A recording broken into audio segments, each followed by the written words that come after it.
Yala Donald Trump b'i kanbɔ ka ɲɛsi Sahel sɔrɔdasi nyèmaaw ma wa?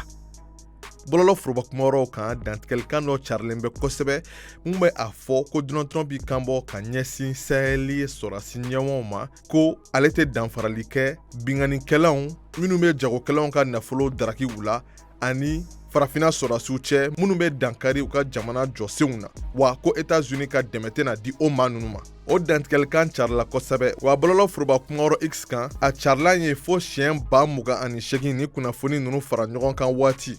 Ka fara o kan ja ani o kumakanw laseli mun kɛra bɔlɔlɔ forobakumayɔrɔ TikTok ani Facebook ni a ɲɔgɔnna wɛrɛw kan o carila ani a yera fo siɲɛ 1000 ka sɔrɔ abada Donald Trump ma i kanbɔ ni nin kumakan ninnu ye. Kabini Trump ka fanga daminɛna janvier kalo tile 20 san 2025 fo kana se bi février kalo tile 4 ma abada États-Unis jamana ɲɛma mi kanbɔ ka ɲɛsin Sahel jamanaw ma farafina. O b'a jira k'a fɔ ko ni dantigɛlikan minnu carilen don k'a fɔ ko Donald Trump ye nin kuma ninnu fɔ tiɲɛ fosi tɛ olu la. An ka sɛgɛsɛgɛliw senfɛ an y'a ye k'a fɔ ko kunnafonidi sira pressafrique.com olu fana tun ye o kunnafoni kolon cari u ka bɔlɔlɔ sanfɛ.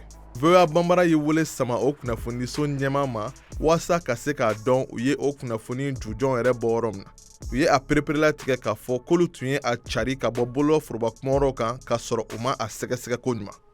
O la walasa aw kana bin kunnafoni kolon jan kɔnɔ yanni a ka aw cari a y'u sɛgɛsɛgɛ ka ɲɛ n'o y'a sɔrɔ u bɔra yɔrɔ mun na. Walasa aw ka se ka États-Unis ani diɲɛ kunnafoni mɔlen sanumanw sɔrɔ a y'aw sɔgɔlen to VOA banbara la waati bɛɛ.